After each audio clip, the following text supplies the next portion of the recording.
Con la derrota de Estados Unidos en la Guerra de Vietnam, gran parte del mundo apartó la mirada de esa región y se olvidó del país.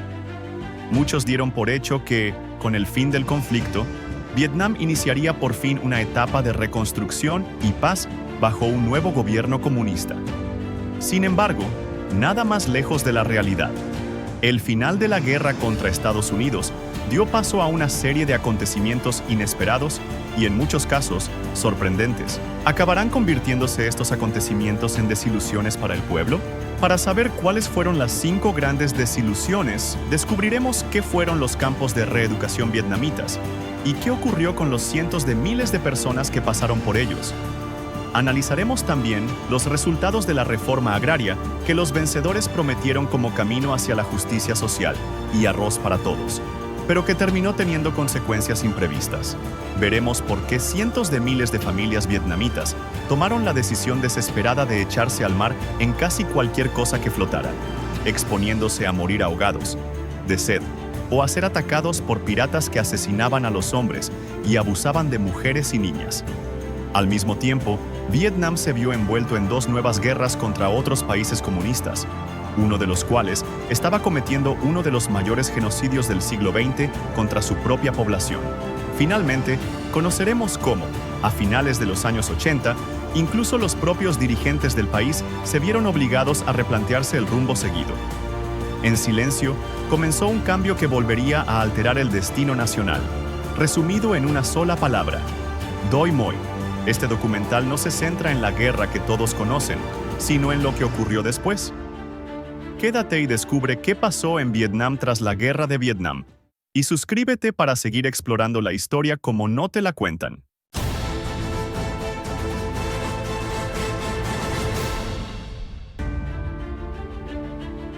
El coste humano fue enorme. Se estima que entre 1,5 y 2 millones de vietnamitas, civiles y militares, murieron durante la guerra, junto con 58.159 soldados estadounidenses y miles de desaparecidos. La Guerra de Vietnam fue uno de los conflictos más largos del siglo XX. Durante 20 años, la lucha entre ambos bandos desgarró a una nación y marcó toda una época. Lo que comenzó como una disputa por la reunificación nacional terminó convirtiéndose en un escenario central de la Guerra Fría, donde 2 visiones del mundo, el comunismo y el capitalismo, se enfrentaron sobre suelo vietnamita. China y la URSS ayudaron a Vietnam del Norte para expandir el bloque comunista en Asia. Estados Unidos apoyó a Vietnam del Sur para frenar la expansión del comunismo y evitar el llamado efecto dominó. Y no se equivocaban.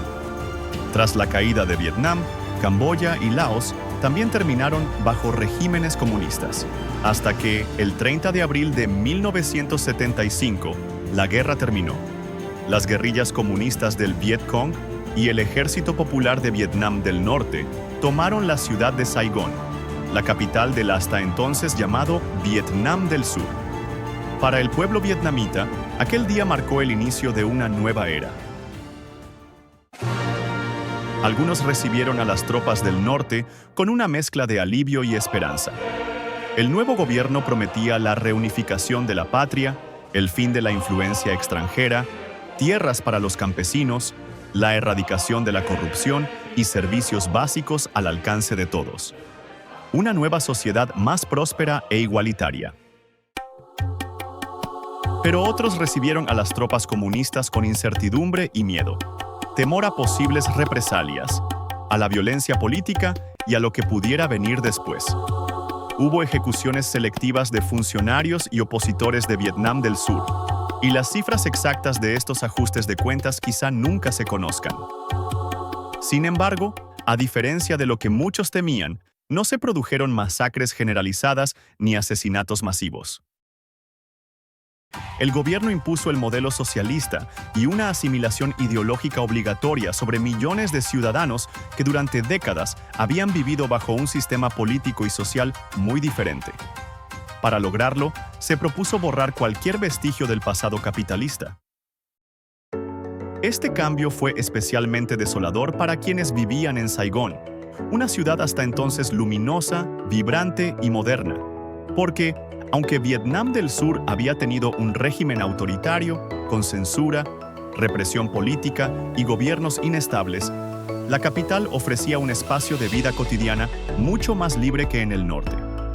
Cafeterías llenas, cines, mercados rebosantes, música moderna en las radios y una vida cultural diversa y cosmopolita. Tras la llegada del nuevo régimen, todo aquello desapareció de golpe. Las calles y los mercados se vaciaron, la vida nocturna se apagó, los locales fueron clausurados, la música censurada y la cultura subordinada a la propaganda.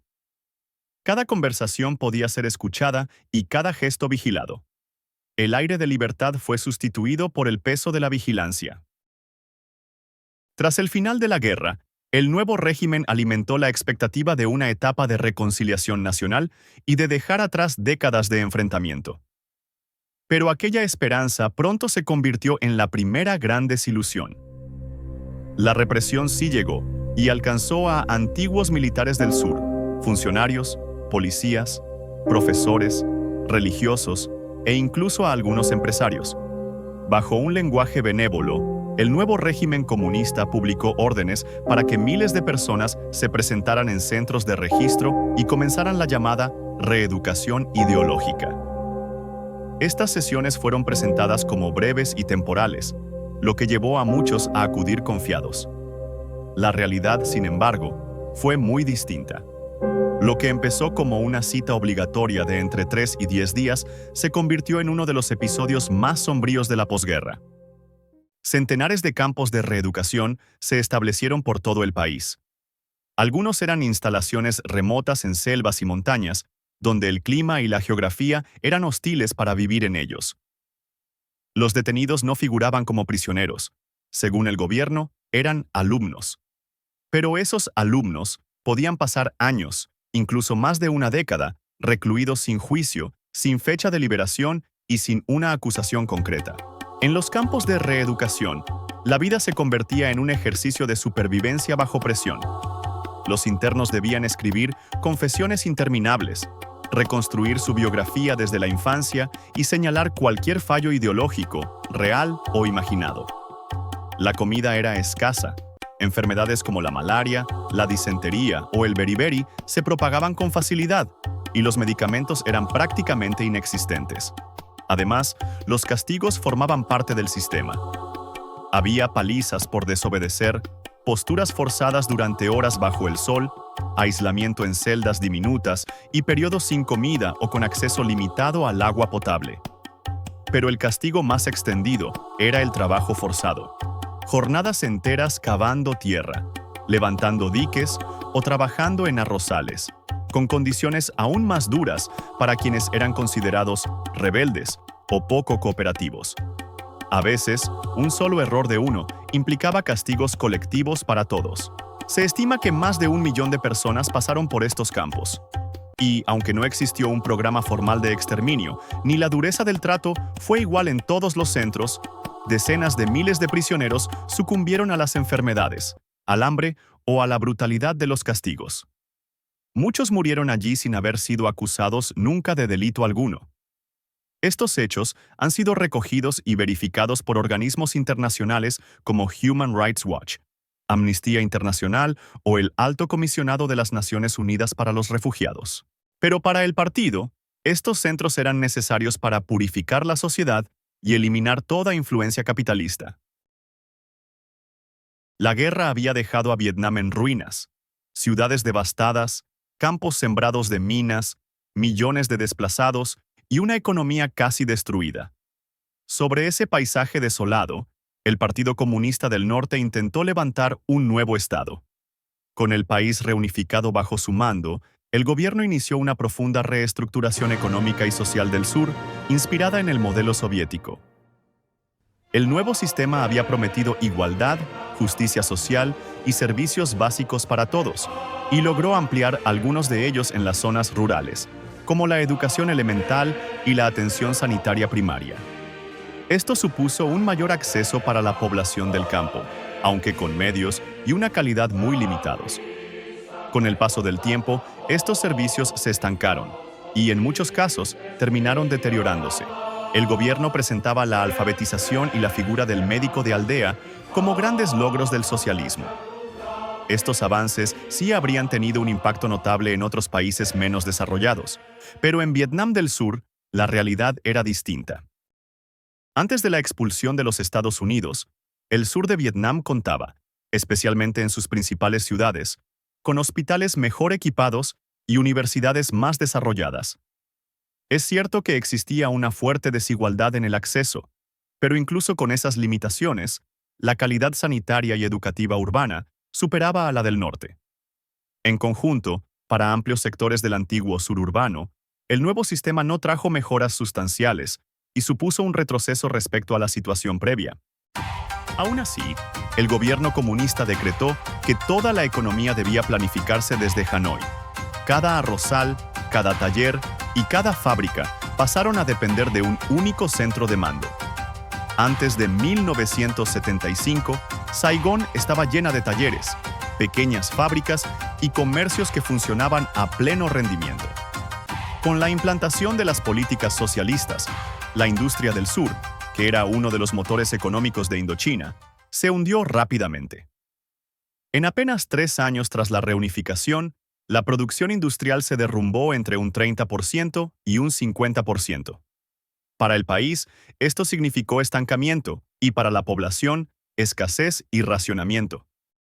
Pero para los comunistas vietnamitas, la revolución no se decidiría en las ciudades ni en las fábricas, sino en el campo. La reforma agraria era su gran proyecto, presentado como el camino hacia la justicia social y la prosperidad. La reforma agraria era una misión histórica. Había que derribar el viejo orden de terratenientes, borrar las huellas del pasado capitalista y unificar el país bajo un único modelo socialista. El campo vietnamita sería liberado mediante un sistema de granjas colectivas donde todos trabajarían juntos por un futuro igualitario. Para ello, las tierras serían confiscadas a los terratenientes y devueltas al pueblo. El régimen prometía que, a partir de entonces, habría prosperidad, justicia social y arroz para todos. Pero esa fue la segunda gran desilusión para muchos. Las tierras no se entregaron a los campesinos que las trabajaban. En lugar de ello, fueron distribuidas en cooperativas controladas por el régimen, y los campesinos dejaron de ser agricultores libres para convertirse en peones agrícolas del mayor y más implacable terrateniente del país, el propio Estado. El gobierno pasó a controlar hasta el último arrozal. Integrarse en las cooperativas era voluntario solo en teoría. Quien se negaba no podía obtener ni semillas, ni fertilizantes, ni herramientas, ni el permiso para vender un solo grano de su cosecha, bajo amenaza de castigo, de modo que trabajar por cuenta propia era prácticamente imposible. La vida diaria en las granjas colectivas se convertía en una mezcla de trabajo pesado, vigilancia constante y reuniones obligatorias donde se repetían consignas ideológicas. Muchos trabajadores pasaban más tiempo rellenando formularios, asistiendo a sesiones políticas y esperando instrucciones que cultivando realmente la tierra. El incentivo individual desapareció y con él la productividad. Ahora trabajar más ya no tenía sentido porque esforzarse no mejoraba la ración, ni el salario ni la situación de la familia. Y si la cooperativa no cumplía la cuota, todo el grupo era castigado igualmente, aunque el fallo no fuera de todos. Eso llevó a que en las cooperativas el trabajo dejara de orientarse a producir más y se enfocase en evitar castigos. Cumplir la cuota mínima era el objetivo, no mejorar la cosecha. Las cooperativas agrícolas fracasaron estrepitosamente y el resultado fue devastador. Vietnam, un país históricamente agrícola y abundante en arroz, terminó teniendo que importar grano en la década de 1970 y principios de los 80, pasando a depender del extranjero para alimentar a su propia población cuando antes los arrozales alimentaban ciudades enteras. La escasez de alimentos llevó el hambre y la pobreza a amplios sectores de la población de Vietnam del Sur, incluso en las regiones tradicionalmente más prósperas. La ironía histórica es que el comunismo ya había mostrado graves fallos económicos en el norte, incluso antes de la guerra contra Estados Unidos. Durante las décadas de 1950 y 1960, la colectivización redujo la producción agrícola en varias provincias del delta del Río Rojo, provocando crisis alimentarias que obligaron a Vietnam del Norte a depender de la ayuda externa, sobre todo de China y Rusia.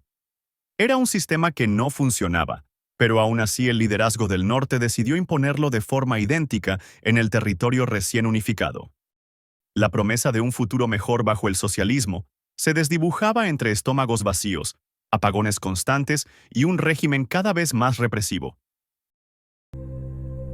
El colapso de unas propuestas económicas concebidas desde la ideología y no desde la realidad convirtió un experimento político en un drama humano. No fueron los dirigentes quienes pagaron el precio, sino la población civil.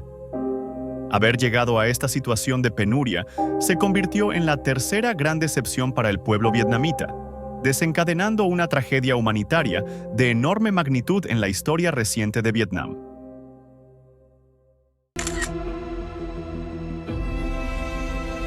Los Boat People era el nombre con el que se conoció a quienes, desesperados, huyeron del Vietnam comunista lanzándose al mar en casi cualquier cosa que flotara. Familias enteras malvendían sus casas solo para pagar un pequeño hueco en la bodega de uno de esos botes. Los que huían se adentraban en el Golfo de Tailandia sin saber si lograrían sobrevivir al viaje. El mar podía tragárselo todo. Muchos murieron ahogados o deshidratados. Tras 48 o 72 horas en alta mar, el agua potable se agotaba y quedaban a merced de las corrientes. La ONU convocó una conferencia de emergencia. Países como Estados Unidos, Canadá, Francia y Australia aceptaron reasentar a cientos de miles de vietnamitas. Se calcula que más de 100.000 vietnamitas murieron en el mar durante el éxodo de los Boat People, y esta cifra fácilmente pudo ser mucho mayor, ya que miles de embarcaciones nunca llegaron a tierra y muchas desaparecieron sin dejar rastro. Pero lo más cruel no había sido el mar. Lo más aterrador fueron los piratas que merodeaban por esas aguas y atacaban a los botes indefensos sin piedad alguna hacia las personas que iban en ellos. En un artículo del 10 de enero de 1980, el diario The New York Times describió con gran crudeza la suerte de los refugiados cuyas embarcaciones caían en manos de piratas. 3 botes con casi 200 personas fueron interceptados por 4 embarcaciones piratas. Los asaltantes irrumpieron a bordo armados con martillos y palos y atacaron sin piedad a los pasajeros. Después de despojar a los refugiados de todas sus pertenencias, muchos fueron arrojados al mar. Las 121 personas que quedaron con vida fueron trasladadas por los propios piratas a la isla de Cockra, donde las mujeres estuvieron sometidas a repetidos abusos. Un trabajador humanitario relató el caso especialmente grave de una niña de 8 años que había sido retenida por un grupo indeterminado de atacantes durante horas. No era un hecho aislado. Las fuentes originales donde se recogieron estos sucesos incluyen descripciones tan duras, especialmente contra las mujeres y niñas, que en este documental se ha ofrecido únicamente una versión resumida para evitar herir la sensibilidad del espectador. La reacción del bloque comunista ante el drama de los Boat People, incluyendo las muertes masivas en el mar, la piratería y los abusos documentados, fue silenciosa, defensiva y, en muchos casos, abiertamente negacionista. Ningún gobierno comunista intervino para frenar la piratería en aguas tailandesas ni ofreció asistencia a los refugiados. Las autoridades vietnamitas y la prensa del régimen llegaron incluso a acusar al alto comisionado de la ONU para los refugiados, a Médicos Sin Fronteras y a Amnistía Internacional de difundir propaganda anticomunista. En más de una ocasión se impidió el acceso de organizaciones humanitarias a las zonas costeras o a los centros donde Vietnam retenía a quienes eran capturados al intentar huir. En Vietnam, las esperanzas de reconciliación, tierras y prosperidad se convirtieron en decepción. Pero esas no fueron las únicas ilusiones que se iban a truncar. Muchos aún confiaban en que, al menos, el comunismo traería la paz. Sin embargo, ni siquiera eso ocurrió. Esa esperanza también se convirtió en otra gran desilusión por cuarta vez. Apenas 3 años después del final de la guerra contra Estados Unidos, Vietnam volvió nuevamente a la guerra. Y esta vez no fue contra Francia, ni contra Estados Unidos, ni contra una potencia capitalista, sino contra otro país comunista, la vecina Camboya, gobernada por un régimen comunista aún más extremo, el de los Khmeres Rojos. Pero ¿quiénes eran los Khmeres Rojos? ¿Y por qué, siendo también comunistas, fueron atacados por Vietnam? Los Khmeres Rojos surgieron como una guerrilla camboyana de ideología comunista que en sus inicios habían combatido junto a los vietnamitas contra el dominio colonial francés. Pero tras la expulsión de las potencias extranjeras, afloraron disputas fronterizas por territorios que ambos países reclamaban como propios.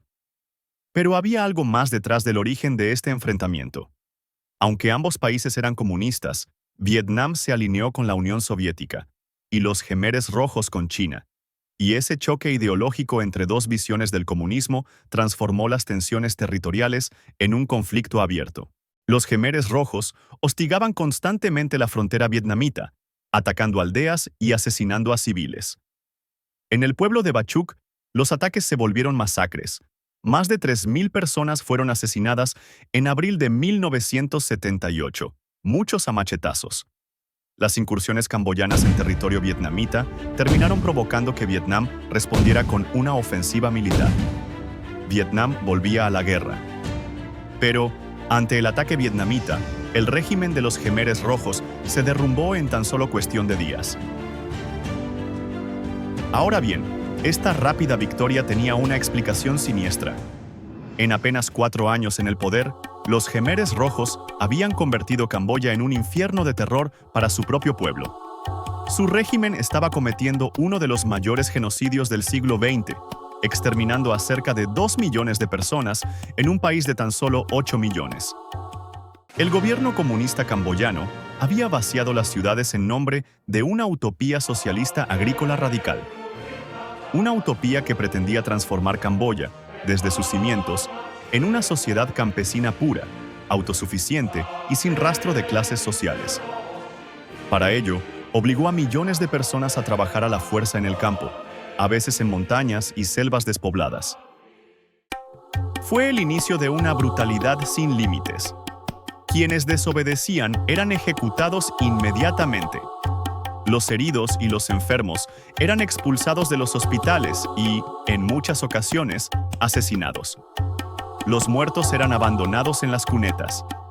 En la Camboya de los Khmeres Rojos, cualquier persona que mostrara el más mínimo signo de poseer educación, como saber leer, llevar gafas o tener las manos suaves, podía ser asesinada como enemiga de la revolución.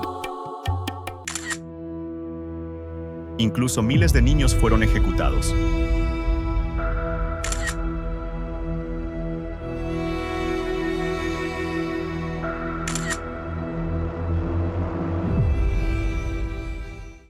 En medio de este horror, cuando Vietnam lanzó su invasión y la resistencia de los Khmeres Rojos colapsó, el ejército vietnamita terminó convirtiéndose, de forma involuntaria, en el liberador de millones de camboyanos.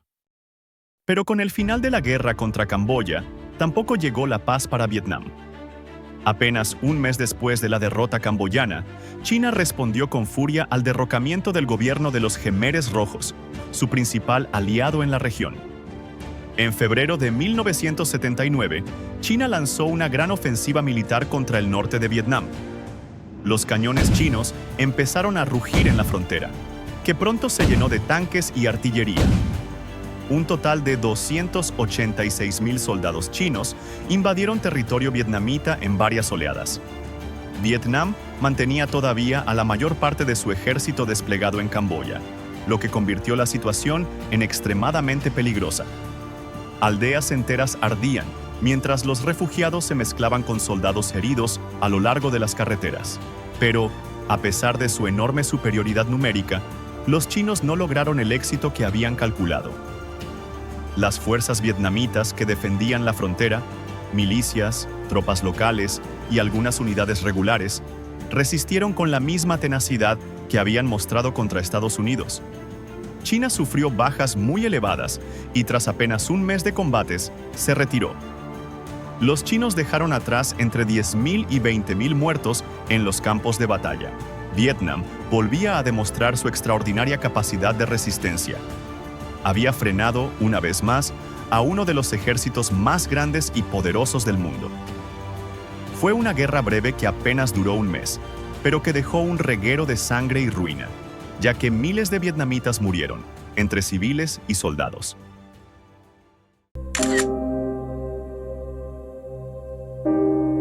El país no podía continuar así. En 1986, Vietnam estaba al borde del colapso. Tras décadas de guerra y un sistema económico centralizado al estilo soviético que no lograba alimentar a la población, el país estaba exhausto, y la dirigencia lo sabía. Muchos, en silencio, empezaban a imaginar un cambio.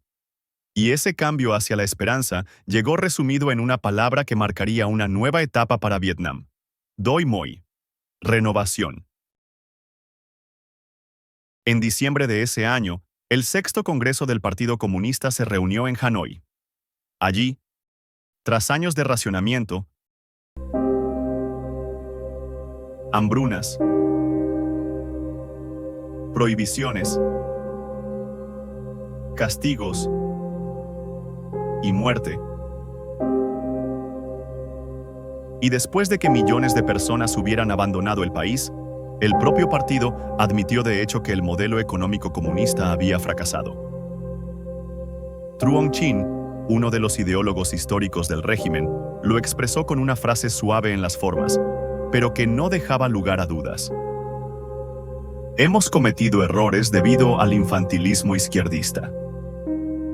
Sin embargo, el Doi Moi no fue una ruptura con el socialismo, sino únicamente una reinterpretación destinada a mantener el control político del partido único. El Partido Comunista no iba a renunciar al poder y mantuvo su control absoluto. No trajo la democracia.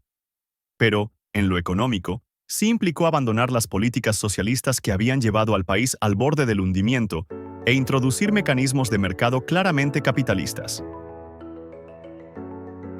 El cambio empezó en los arrozales. A través de un sistema de contratos de responsabilidad, las familias campesinas recibieron parcelas para cultivar. La diferencia era enorme. Ahora podían quedarse con parte de la cosecha y vender el excedente en el mercado libre de forma legal.